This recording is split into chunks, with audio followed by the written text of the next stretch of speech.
Donut Bag is brought to you by ExpressVPN. Your data is your business. Protect it with ExpressVPN. For 3 extra months free with a 1-year package, go to the link listed in my Twitter profile. Okay, I wanted to go over a couple important dates because we are not exactly approaching the end of the season, but we're getting close. I just wanted to go over some dates. The trade deadline is next week, the 21st, very big date.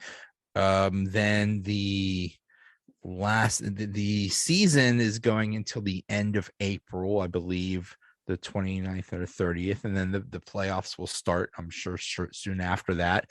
And I'm guessing because we're about a month off, that instead of naming this the Stanley Cup final will be probably in July or something like that.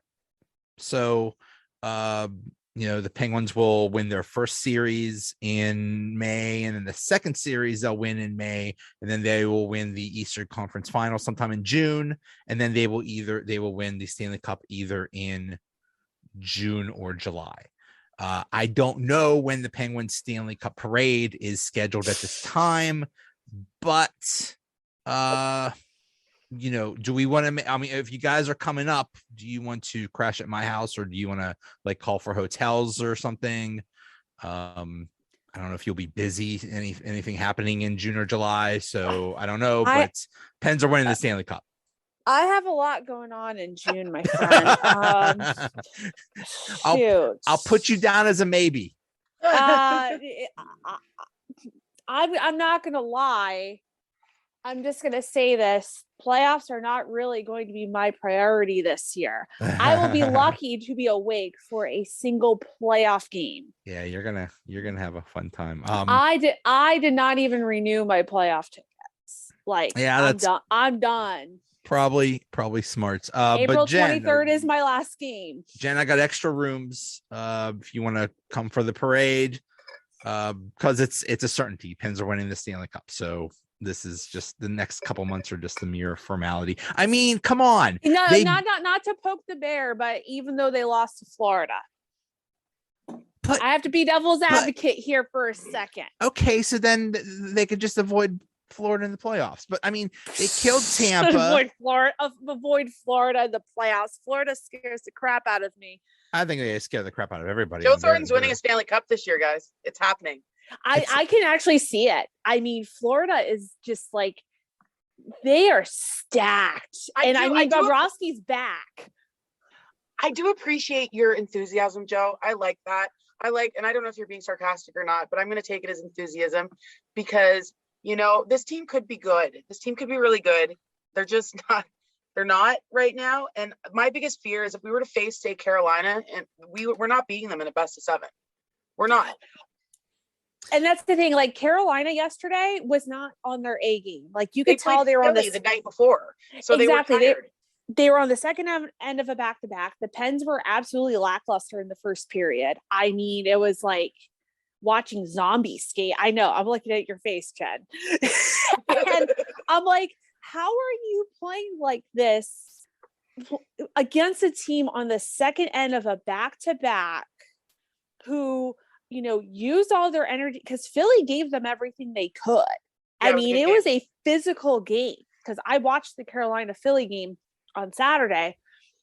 And I'm just thinking, I'm like, yeah, you won, but you kind of were on your heels. The Penguins always stink on during day games. They really do. They had Saturday off. And I mean, they come in an issue this team's had the whole season is starts. Their starts are always very lackluster. And I'm not a big fan of having to, fight your way through the 60 minutes. I like to come out strong, and get a cushion. And I mean, we did that, but Carolina came back and scored, I think, 2 goals after, or was it 1 goal after Sydney's goal? I forget. There was the 1 goal, and then it was after the empty netter they scored. Yeah, so they still had fight in them. They still had fight in them, and I think yesterday our best player was Tristan, was our goalie. He was on fire, right? And I also I'm still kind of hung up on the fact that 1 goal that Evan Rodriguez made was a goal. was a goal. I saw It it. was a goal. Watching the game, and I'm talking to my friend Gabe at the same time, and I'm like, "That's a goal." And there was no call on the ice. There was nothing, and I'm like, "That's a goal." Like I seen it cross, and then this whole thing was happening, and then we didn't see till after the footage of it actually was a cross. And I'm sitting there, I'm looking at poor Rodriguez because he's been struggling as of late, and he's on the bench, and he's just like, "Guys, I swear I put it in." You know, It felt like all the. It felt like all those times, like Joe, you remember that one season when Kunitz had all those goals waved off? Yeah. It felt like that. Well, I mean, you know, it reminded me of that parallax BS from the Capital series a few years ago. Like I have eyes. I see the puck cross the net. I see there's white between the puck and the goal line. Don't tell me about optical illusions. I have eyes. No, it was a goal. But regardless of that, I mean, the officiating, we can talk for hours about how horrible the officiating is in this league and how they really, really need to tighten it up a little bit better. But I mean, at the end of the day, the players are equally as aware as how bad the officiating is. So can we take a second just to talk about Chris Letang and his decision-making skills, knowing how poor the officiating is? I mean, like his decisions, his call, the penalties he draws, man. Like I want to throw my TV out the window every time he does something stupid. And I think a player that of his age and his caliber should be a lot smarter. I don't know if you guys, but he got punched in the head. Who punched him in the head? What game was that? He was punched in the helmet. He was fine. Blow it off. Save that. Store that for a more important game. Don't. But he didn't retaliate. He did though. What game are we talking about? A couple games before when he got hit in the head, we were going into overtime. It was overtime, and he drew a penalty. We lost. I don't remember what game that was. It had to be Florida. I forget. But yeah, but it was a sucker punch. I think it was Florida. But at this point, the guy's been playing for 16 years. That's, you just take the good, you take the bad with Letang. That's just how it is. He even said, he's like, I'm not going to change. Yeah. Well. No, but the problem is he's always had a target. To Jen's point, he's always had a target on his back, and especially with the inconsistency with officiating.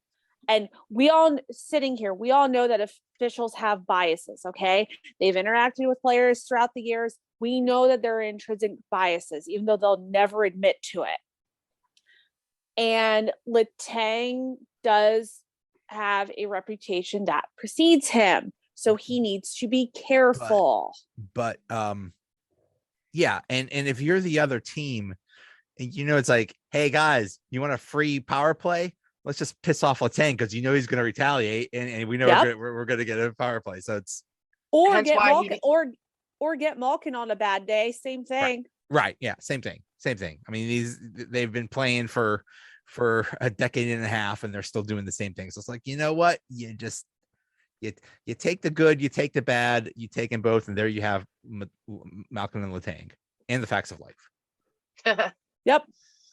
But I mean, seriously, they are beating these good teams, so that's impressive. But to your point, does that mean diddly do squat in the playoffs? And I mean, this is not a cup contender. As it's, would you say this is a cup contender right now? No. Well, and this takes me back to 10 years ago. They were doing the same thing. Joe, you'll remember this, the 2012 season, when they were playing well, they were beating good teams. Like I remember that season finale, home and home against the Flyers. And I believe they beat them both. I know they beat them at home because I was there, and I believe they beat them on the road as well.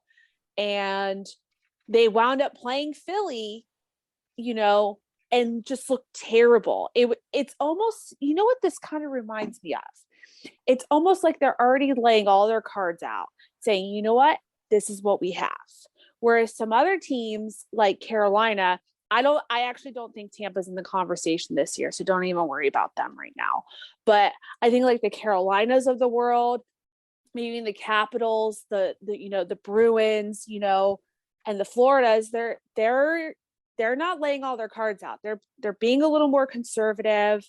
Like, I don't know. There's something that tells me with those teams, like, okay, we've been there. Like Florida, I feel like is learning from their mistakes from But yeah, last season. they're showing this distinguished idea that when you they're playing for longevity, not to burn out. Correct. Kind of like, the what's that? The tortoise and the hare, the slower. That is exact. Oh, I love that analogy. That's one of my favorite analogies where, because like Tampa right now, they're kind of playing like the hungover Penguins team of 2018. Okay. So like I said, I'm not even worried about them. And Toronto's a whole different animal. I'm not sure if I take them seriously because holy crap. But, when I think about even like Boston's probably going to go in as a 4 seed, but Boston knows how to play the long game as long as they don't have to play Tampa, of course. Florida will likely win the division. And they know that even if they win the division, they know how to, let's face it, they've got Bobrovsky and Spencer Knight. And Bobrovsky's, playing some of the best hockey of his career. Carolina has learned from previous years that they've got to play the long game as well. And while they may or may not take the Metro, they've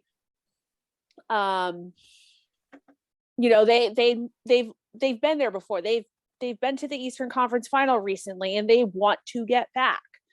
I don't think the Rangers are a serious contender, but I think they can be in a couple years. They have the best goalie in the league that could steal series, though. Yeah, I haven't ruled them out at all. Yeah. The Rangers, I'm telling you, there's something about them this year, and I know we can beat them, but we do play them 2 more times this month. They're a good young team, and they've got a lot of fire. They're hungry. You can make the case for almost every single team in the Eastern Conference going to the Cup, but yes. The Penguins. Okay, but what do they need? What do they need to be a Cup contender? What they need is to, I think, actually maybe don't be hesitant on the ice. Like be confident, but they lack connection. They're so disconnected on the ice and sloppy. And then they get comfortable and they start with this fancy crap. And that doesn't always pay off. We are like literally one of the worst teams in the league for turnovers. Like it's embarrassing. The number of turnovers in a game, like we can't do that. And that comes down to lack of connection, fluidity. This is something I've been saying we do have good moments where we come together, and what needs to change is Sully needs to pick a lineup and stick with it and play that lineup consistency every game for at least 2 weeks and let these players really get, gelling together. I know they've been playing for years together, some of them, but you can't keep like what he just moved. And I'm not complaining about it because I'm really big fan of Matheson lately, but demoted Dumo and moved Matheson up beside Letang. He's been shuttering around the forward lines. And I think our best line, of course, is our first line, but our most consistent and hardworking line is the fourth line. I really like that line. I'm with Boyle and Aston Reese. I'm like blacking out here. Bluger, Aston Reese, and Boyle. I like that line. Yeah, they've been a firepower. Well, and here's the other thing, and Jen, I know you and I have both mentioned this before, and we mentioned this, especially with the departure of Tanev, right? They don't have a glue guy. They don't have anyone. They don't have a Tanev. They don't have a Hornquist. They don't have a Guerin, or they don't have look at what Hornquist is doing with Florida. He's a bottom 6. He's still Hornquist, right? Like he's found himself again. They don't have anybody like that. I look at this roster and I'm like, you guys are boring. Very. Where's your, the word I've heard is stale. Yes. Yeah, I write that like pretty much every game. I'm right. If I had a chalkboard, play stale. I find their play very uninspired. Like it's like they're excuse me. They like I said, they do have good moments, but it really does come down to the fluidity of the lineups. Like you got to look at our first and fourth lines. They mesh well together. They play well together. Problem is we can't find a good second line. We can't really piece that line together and make anything happen from it. Now, why is that? Is it that because it's so hard to play with Gino? Is Gino the problem, that he's not, welcoming his wingers and making it fun for them? Like what's going on here? Because honestly too, I have been less than impressed with Gino lately too. I mean, he had set up a really good goal yesterday, I think, with Heinen, but was it Heinen? I forget. I've barely noticed him. Well, too bad. He's like obsolete. And I am score. I'm coming. I'm hungry. Like, really? Because you talk and then you walk a different direction from where you know what I mean? And Gino's a good player when he wants to be. It's like, do you even want to play anymore, bro? I don't think it's that. I think he just needs the right kind of wingers. And right now it's Danton, Heinen, and Rodriguez. But he's gone through them all. That ain't it. Yeah. I mean, is it his fault or is it their fault? It's everyone's. You got to make an effort. Okay. You can't just expect magic. Like, you have to make. Gino's a good enough hockey player that he should be able to make his wingers look good. You know, and if anything, he should be learning from Sydney, who's been playing with for 17 seasons, how that's done. I think Gino is a little egotistical in the sense, and he's hard to play with. And I think that if he kind of like let that go and gave a bit more of an effort trying to make his wingers look better, then it would in turn make him look better. And then too, just effort, Gino, just a little effort. Put a little life in your game. It feels like watching him is kind of like watching, paint dry, for lack of a better analogy. It's just really boring. And he's so much better than that. Like, when Gino's on a tear, like, he's exciting to watch. Like, you're just right into it. Beast mode Gino is he went into beast mode against Tampa and it was beautiful. Yeah. But why do we have that Gino every game? Like, what? Yeah. What? You're paid very, very handsomely to play this game, which is fun. It's fun to play hockey. I mean, for anyone that's played. And the thing that's frustrating is, I can tell when I'm watching home games that the fans feel it too. Like, I'm sorry, Yinzers, but you guys aren't into the games when you go. No, we're not. You do the let's go. We're not. We are not. We are not into the game. We're not. It's a very quiet crowd. You haven't been in. Penn fans haven't been into it in years. We need Jen. It's not a quiet crowd. I mean, like, the last game I went to in Pittsburgh was right before the pandemic. And I remember it was against Montreal. And they won 4-1. The Pens did. And, like, nobody really cheered for the goals. Like, no, like, it was just cheer for the goals, but I mean, they're just, it's a spoiled fan base. We've been, we've had success for 20 years now. But I think the point I'm trying to make is the fans the team feeds off that. Like, like when I went to Nashville for the outdoor game, holy crap, those crowds were so into it. I mean, it was bonkers. Like, I went to the outdoor game in Michigan years ago, Leafs Wings. And I mean, the crowd was into it, but it was more like we were all way too cold because it was 14 degrees out. This was 70,000 people who were, 69,999 drunk people and one pregnant lady at a football stadium in Nashville. Everyone's drunk off their minds, hooting and hollering. And it was just like, it was crazy. And this is the South. Two fan bases you don't expect to do anything. Yeah. That is one thing I do make fun of Panthers fans for. You ever go to a game in Sunrise, their fans are not into it. Like, they forget that they have They're not there. Team. They don't show up. Like, I went to a game and they had somebody scored a hat trick and nobody threw their hats, and I called them out on it. I was like, why do you have your hat still on? Now, so that's one thing about Florida. If they go deep in the playoffs, I'm like, are people going to show up?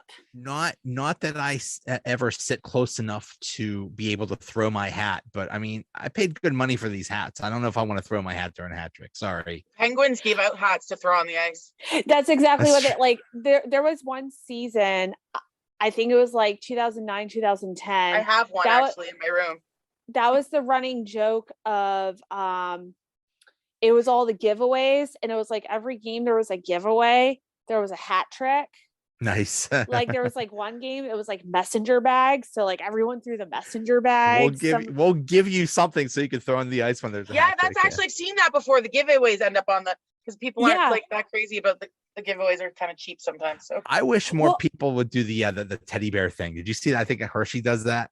Hershey pretty much started it, if I'm not mistaken. Like That's that's so what they're cool. known for. And then a lot of other teams adopted it. But yeah, I think Hershey did it I against think Wilkes-Barre didn't that this year. start in Alberta?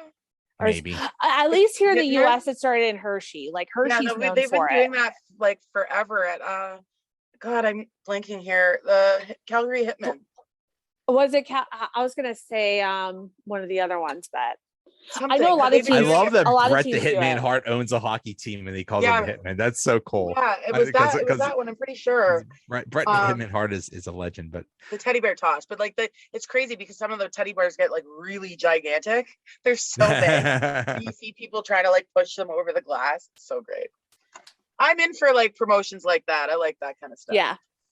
Good But cause. what do we realistically do? You know, like this trade deadline a week from now. What do I hear Vancouver's interested in Marino and Pedersen. And I'm okay with Marino going, but Pedersen's been one of our best players this year. I'll drive both of them to the airport. Now, what are we getting back? Are we getting back JT Miller? Are Yeah, I we was getting gonna say, is back JT Besser? What Miller are we coming getting back? back? From what I heard, they're not gelling on a just like it's not here. Let me find the quote. If there's Well, and I think it's ironic since who is the president of the Vancouver Canucks? Jim Rutherford. Here's what I think is going on. Jim Rutherford is like in a cage, and he's like a caged animal right now. He's like, guys, let me make a trade. Look, come on, let me make a trade. And then finally on like Monday morning, they're gonna just unleash him, and he's just gonna run to his phone. It's like, yes, trade, yes, and just trade like 3/4 of the roster. So this is the tweet. It's from Hunter Hoodies. I don't know. Friedman on 32 Thoughts this morning is confirming that Vancouver has both Pedersen and Marino on their radar. That said, he's reporting that both teams have had a hard time finding a match. Well, yeah, because you gotta. These are two good young somebody. defensemen. Hello, yeah. They're so good. Now, yeah. I just saw that a trade did happen today. I want to say Anaheim traded Josh Manson. Yeah. Yeah. So I was going to look up to see. I have my Reddit feed of all the Josh stuff. Manson from Anaheim Ducks to Colorado, and the Ducks received defenseman prospect Drew Hellison and second round 2023 draft pick. The thing is, right now, the Pens are right up against the cap. I mean, yes, they have some room, but that's only because Zucker is on injured reserve. Now they could Kucherov him maybe and just save him for the playoffs and save that $5.5 million salary. And he is definitely not the caliber of Kucherov. No, but that frees up money so he can get someone else. No, he's not a no. He's one that I wouldn't mind saying bye-bye to as well. Nobody will ever, if the Pens win the cup, and nobody will say, well, you cheated because you had Jason Zucker. No fair. Like, no, nobody should say that. But still, they're theoretically they are up against a cap. So if you're going to trade, it's like, well, let's just trade a first-round draft pick or something like that. You need to trade money out to get money in. So you need to trade somebody with a high salary. Also, remember too, our core is aging, right? So are we trying to win now or next year? Or we got to consider the longevity of this team too? And I mean, if Sydney and Gino are coming to my office saying, just give us another shot, we got this, I'm going to be like, no, but you don't, because like you're not as strong. You're not that. No, I'm saying yes, we will. I'm saying if now there's been this argument for like about 5 years now. I was like, Sid and Gina are getting old. They're not going to have many more chances. But I mean, they are getting old and they don't have many more chances. So it's either now or never. So yeah, if you're going to go for it, go for it. Go for it now. Go for it this year. Well, and I can see that only because, like we said earlier, this is arguably the most wide open Eastern Conference in terms of anyone can truly win it. Yeah. I don't have strong. I really don't have a clear-cut favorite. Like the way everything stands right now, all 4 series would be ridiculous. Yeah. It's so weird how it worked out. In each division, the top 4 teams are set. Like the playoffs are already set. This is very Pretty weird. much. Yeah.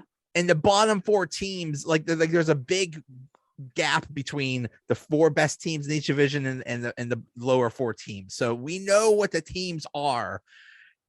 There are 8 very good teams in this conference, and it's going to be a crazy fun playoffs, but and I'll be in bed for all of them. Yeah, I mean, from the what I keep hearing is the preferred matchup for the Penguins is either the Capitals or the Rangers. You do not want to play the Hurricanes. The Hurricanes, I think, would do exactly what the Islanders have done the past couple years. They'll sweep. I don't know about a sweep, but do. They'll just sit back and wait for the Penguins to make mistakes, and they will, and they'll take advantage of them, and then that's it. And the Hurricanes have a wonderful home ice advantage with their crowd. Okay. Oh, their crowd is. Yeah, I've been to a game that their crowd. I was actually surprised that Tampa pulled it off against them last year because of how good their crowd is. Yeah, well, some players can feed off the visiting crowd as well. Right? Some players tend to, and I know like the Lightning have said that in the past. And some teams are capable of doing that. Look at Pittsburgh in 2009. I mean, they did it against the Caps and they did it against the Red Wings. But no, Carolina has a very good home ice advantage. You know what? They're probably one of the. I'm going to eat this later, but they're probably one of the most lively crowds in all of the NHL right now. And Carolina and Nashville are definitely up there. Interesting. Yeah, and it's important too. That's really important. I mean, I think I'm really confident that I could see Sydney winning another cup. Like I'd like to see him win a couple more. To be honest with you. I just don't see it this year. And I mean, we still have 2 months left we go to the end of April, right? Regular season? Yeah. And end of April. So we're looking at a similar timeline to last season where like end of June, early July would be the Stanley Cup, because I know the exact date the Stanley Cup ended last season. It was July 7th because it's, I only have 30 pictures from it. What do they do with Kapanen? I mean, he's been a healthy scratch lately. Trade him. He's lost. Yeah, you got to trade him, because if you can't bring life back into his game, and he was good for us. And then this year, I don't know, he kind of fell apart. So if you can't bring breathe life back into a player, you got to cut him while he's worth anything, right? Like he was a healthy scratch 2 games before, and then he was brought back because what's his face? McGinn got hurt, and he's now out for a few weeks, or he's week to week anyway, so at least a week or 2. So it's tough. I mean, it's tough. Like, and then you're gonna bring in a new player, and who are you gonna play with Gino? Like, what are we doing there? That's the issue. That's the thing. I mean, Kapanen was good with Gino last year, and then he just. And I mean, the third line's not so bad. Carter's been one of our most consistent players since he's been with us, right? I have no complaints. I can't believe I'm saying this. I have no complaints with Jeff Carter at all. And I mean, like, he could still have it more solid. Who do we have out right now with injuries? McGinn, Zucker. And Blueger just came back. I think that's it. Bluger's back. Because Bluger just came back. Yeah, and we need to round out those 2 and 3 lines, and literally just, like, honestly, just do some basic team building exercises to find some chemistry on the ice. Because what I see on the first line and the fourth line, I don't see in the second and third lines, because they're not gelling. They're not, matching, or whatever the word is. There's no fluidity within those lines. And I think if we want to be even remotely considered passing the first round, we need to lock down a lineup and play that lineup for the next 6 weeks. If they could find one winger to play with Gino, everything else will fall into place. I don't even know who free agents are. I didn't pay attention to anything this year. I'm talking about it has to be through trade. Yeah, Like, trade block. Trade Kapanen for something. I don't know who. I don't know. Or maybe there's a blockbuster with Vancouver, which would be amazing. Yeah, like, I don't know who's dealing, to be honest. You know, because like the West is a completely different animal, because I mean the West has shifted a lot. I got to look at their standings here. But I feel like the West is a little bit closer. Well, so I mean, you might have some expendability. Let's put it this way: Buffalo and Detroit, I don't see selling anybody because they're trying to build their cores, right? And they're finally starting to get some traction. So they're not going to be trade partners. You know, let me see here. Montreal is going to be a seller. The West is a lot tighter. I mean, it is. I mean, Vancouver is close to a playoff spot. So yeah, Vancouver's only 3 points out right now. I don't know if they want to, go crazy and blow up their team. But then again, this is Jim Rutherford we're talking about. I mean, it would be great if Vancouver would give up JT Miller, but they'd be stupid to do so. He still has a year left on his contract too, so he's not even a free agent. So correct. And then so we've got basically the 4 Western teams you're looking at who could possibly sell: San Jose, Chicago, Seattle, Arizona. Can we talk for a minute about Arizona and how good they've been playing lately? How they scored they're the first team in NHL history to score 8 goals in 2 consecutive games or the first team since like the 1930s or something crazy. Hey, and the Penguins will be playing them this Saturday. And then they just where are they playing? Are they playing in a Chuck E. Cheese or a I think it's a mall somewhere, actually. A mall. They're playing in a mall. But just imagine the energy in that place with the fans, like how electric it would be. Like a lot of people are hating on this arena, but I mean, whatever works, right? And I think a small intimate. Yeah. I have been to some OHL games that were sold out with 7,000, 8,000 people in it, and let me tell you, it was more fun than any NHL game I've ever been to, because it's smaller, more intimate. I say whatever gets the fan base more energized there, because what I've been reading, the issue there is the same as the issue in Ottawa. Is the arena is not located anywhere near where the majority of the fans are. It's logistically impossible for people to get to games. Oddly enough, actually, the Panthers are kind of like that. Oh yeah. I mean, the Panthers are kind of like that too. The Panthers are like way, way out. But move the Coyotes to Hamilton. Yes, Hamilton should have a team. Or what's that other place? Jesus, I'm off my game today, guys. I'm so sorry. It's Quebec. There we go. Oh, Quebec. Yeah, Quebec. Give Quebec. Give the Avalanche back to Quebec. Yeah. Oh, how weird would that be of like a twisted circus? How the Jets moved to Arizona, and Quebec. Yeah, how like the Jets moved to Atlanta, and no, wait, it was, I don't know. No. So the original Jets moved to Arizona, okay, and then the Thrashers moved to Winnipeg, and then Quebec moved to Colorado. So how wild would that be if the Coyotes moved back to Quebec? I think it might just happen now. It feels, I got like goosebumps. Well, because the whole thing right now is they're going to play at Arizona State's arena until they get their arena deal in Tempe. I believe it's Tempe, because from my understanding, just like going on my Reddit forums and such, that is where the majority of the population lives, is like that part of Phoenix, and not Glendale, where the Coyotes are located right now. It's kind of like how the Tampa Bay Rays are. Most of the people live in Tampa, not St. Pete. That's kind of our problem. So I don't know. Like, I want the Coyotes to succeed in Arizona, but it's like, how much more do you have left? Tough. Yeah. How much more do you have Yeah. left? So let's predict the next 9 games, because that'll take us to the end of the month. The schedule. We play Nashville at St. St. Louis Louis, and Arizona. at Arizona Away. Then we're home for the Jackets.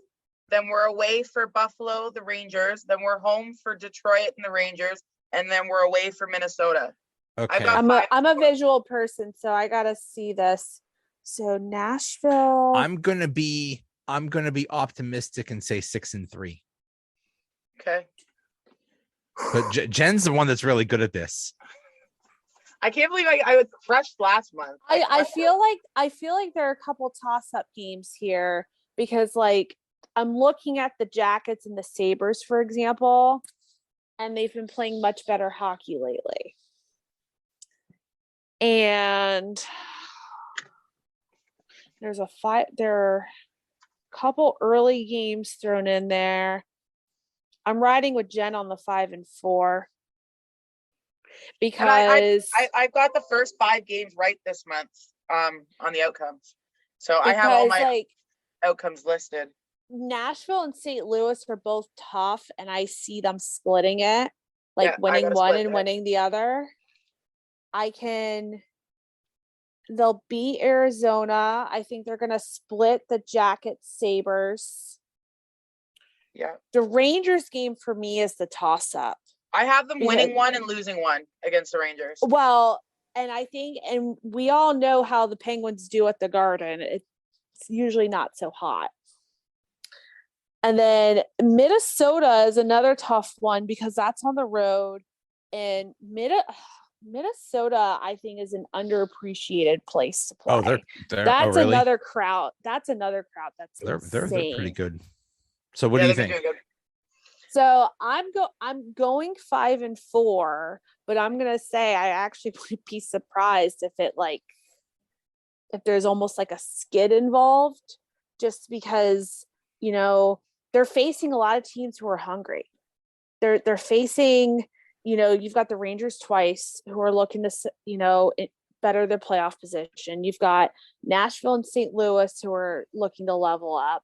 You've got Minnesota, who's looking to I can't remember if they're in it or if they're just on the out right now, but they're looking to try to get back on track, because they hit a skid for a bit. You've got Columbus and Buffalo, who all of a sudden have life in them, even though they know that they have no chance this season. And then even Detroit, Detroit's got all these young kids. Minnesota's in right now as it stands. Yeah. They're the 3rd spot in the Central. Because they had dropped for a bit. Nashville's 4th. Really, what I want to know. In the first wild card spot. I just want to know what kind of team they're going to be a week from now. Like, are they making big moves, or making little moves? Are they making any moves? They will make some trade. There will be at least one trade. Yeah, it's going to happen. It might be very minor or something like that. Or they could blow up the whole team. I don't know. It's. Do you think that they pull a Tampa from the past couple seasons and go after a 3rd line guy who you think is going to be nobody, but winds up being like the glue guy to win the cup? That's what they need, right? That's exactly what they need. They need another confidence in Hextall. I mean, he hasn't really done anything, but he hasn't really broke anything. I mean, losing Tanev and McCann kind of hurt. And I mean, if he only gets ex-Flyers, then I want Claude Giroux on this team. Make it happen. Do it. They can't afford him. There's your winger for Gino. There's your winger for Gino, Claude Giroux. You know what? I'm going to say this much. Claude Giroux, I hate him, but when he plays for Team Canada, I love him. So, I mean, I could probably love him on my team too, but I just threw up a little bit in my mouth, because that's weird. Yeah. The ultimate. Why don't we just get Brandon Dubinsky too while we're at it? Brandon Dubinsky is retired, but not retired. No, to me, the ultimate throw up in your mouth player to get would be Tom Wilson. If Tom Wilson ended up on the Penguins, I don't know if I could root for that team anymore. I don't know. I don't know. Yeah, that That'd would be like a Fleury blasphemy. situation. Tom's like, yeah, no, Pittsburgh's on a no-fly list. Could be. Yeah. That would be ultimate blasphemy. Yeah. It's I just can't. I can't. I hate him too much. Yeah, I can't even. I'm trying to imagine it, and I'm like, that just. Yeah. But here's one break thing the I am. team. Here's one thing I am going to predict about the trade deadline. That just like every other year, Pittsburgh and Washington will try to beat each other in the trade market. Yes. If one team makes a move for a third line player, Washington's going to do the same thing, or the other way around. They're going to try to mimic each other. And I'm going to sit back and laugh. Anything you can do, I can do better. Yep. That's my favorite It song. happens every single year with those two. It does. Doesn't matter who Really. the GM, doesn't matter. Happens every single year. And it's gonna be fun. When I play fantasy baseball, I would do stuff like that. It's like, oh, you just trying to one up your instead of make your team better, you're just trying to one up the other people's. Oh, kind of like what's happening in the NFL right now. Yep. Oh yeah. Oh gosh, yeah. How about Mitch Trubisky had a choice of going to the Giants or the Steelers, and he's like, gee, who do I want to compete against? Daniel Jones or Mason Rudolph? I think I'll choose Pittsburgh. I am so glad he's not coming to the Giants. Not that I want Daniel Jones as my quarterback. I'm not saying I want Daniel. At least you got a new coach. Anyway, Yeah. so Jen, what was your prediction for the record? Next 9 games. 5-4. 5-4. So you're 5 Ashley, wins. you're 4 also losses. 5-4, and I'm 6-3 because I'm already planning my where I'm going to sit in the Stanley Cup parade. So, all right. Well, we will see. Go. Let's go. Week from now, it's going to be. I love the trade deadline so much. I love the NHL. And now that deadline. now that ESPN is covering the NHL again, we get TSN Sport free agent frenzy again. The one time now that Bob McKenzie's retired, he'll come out of his retirement, put Just his for this. margaritas down just for free agent, or I'm sorry, not free agent frenzy because that's July, just for The Trade trade Center. deadline. Yep, just for Trade Center. We're gonna have to do another show after it just to talk about it all. I'm I know- fine with that. I know we're gonna have a lot to say. perfectly. I have a feeling. I just have a feeling something's going to happen. A week from now, exactly Monday night, March 21st. 21st. We are going to be very emotional. We are going to. I have a feeling. Speak for yourself. My emotions don't stem from hockey right now. Yeah, okay. You got other stuff going on, but still, my emotions will come from hockey, and You're scaring me. I don't know. I think we're gonna have. You know what? I do think it's gonna happen this year because I still don't believe that there's a true Attaboy, clear Phil. cut. Oh, is he back from He- paternity leave?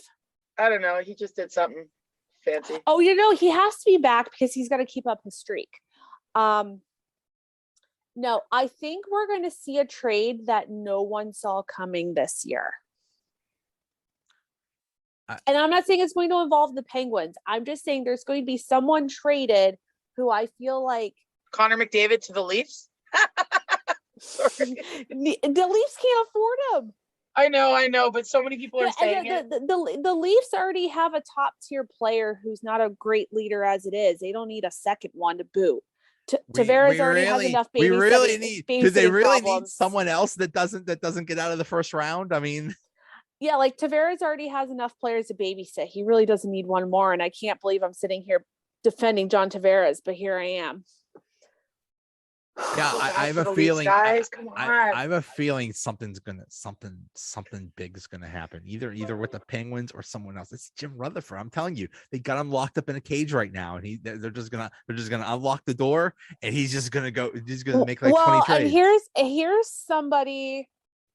Even though I don't think Detroit would make a move, you got to remember Steve Yzerman's the GM, and Steve Yzerman likes to make noise. Yeah, Steve but Yzerman likes to screw around, likes to make people talk. So he's going to give up somebody. He's going to give one of his pride and joys to somebody. I just don't know. Yeah, Steve Yzerman's someone to watch, definitely. Yeah, you got to watch Stevie Y. He's probably one of the best in the game. He did it with Tampa the year that they had just missed the playoffs in 2017. Like, he traded Bishop, he traded Philp. Like, he got rid of everyone whose contracts were almost up. He's like, you know what, you're gone. Fine. But just think about it. Detroit is his team. That's his team. That's, where he had a player. So how much? What? No, but what I'm saying is Yzerman's been in this selling mode before, and he has no problem just letting guys go. He's like, you know what? Your contract's up. Bye. Well, have fun. they're not going to make the playoffs this year. So why not just make trades and get rid of anybody that's not going to be part of the future? Because last year he did the 3-way trade that sent David Savard to Tampa. I could see him doing it again. I could see him, he's going to have some fun. He's not going to be left out of this. So we need to watch out for him. I want Shea Weber. How about a mega deal with the Canadians? I want Shea Weber. I want who are the Pens giving up because you can't afford him right now? Kapanen and Mathinen and Letang and Malkin and yeah. We're just gonna trade. We're just gonna trade for what 37-year-old Shea Weber. Yes, we're trading the middle six and half of our defense for that'll free up lots of space. It's a good thing I'm not the GM. I'd rather have Nick Suzuki. I want him too. I'd rather have Nick Suzuki. I like Cole Caulfield. Or Cole Caulfield. Yeah, if you're gonna go for defenseman from the Habs, take Cole Caulfield. Yeah, he's a player to watch for sure. One of two things can happen. Either there's going to be a very quiet deadline, or it's going to be a very loud deadline for the Penguins. But either way, if Hextall isn't making moves in a week, he's going to make moves in the summer. This team is going to look a lot different. Big time. This team is going to look a lot different in a few months. There's, got to figure out what to do with Rust. Letang's contract is up. Malkin's contract is up. There's a lot of things going on. So maybe he'll just wait till the summer, but I don't think he's going to be quiet for long. No, I agree. I totally agree. I think he wants to give them. This game is unreal. Arizona has already scored 2 goals. I'm sorry. I'm distracted. So listen, I think you're absolutely right. No, I gotta look at the score now. I think 2-1. It's exciting. Wow, 2 goals on 3 shots. Good Lord. Yeah. I wasn't watching. Okay. Well, let's talk next week. Yes. And definitely. And then we'll go from there. So we'll see. I don't want any emotional crap though. You got me so nervous. I'm gonna be watching the day I'll be glued in front of the TV all day like this. What are you gonna do? Yeah. What are you gonna do? What's gonna happen? And then when player that you what the best trades are? When if the trade deadline is 4:00 or something like that, and you think everything's quiet, and then they sneak in a trade at the last minute, and you don't find out until a half hour later. It's like, oh my god, how did that happen? So, yeah, I feel like that's how the Marian Hossa trade went down. It's gonna be a fun day. Sid for to Edmonton for McDavid.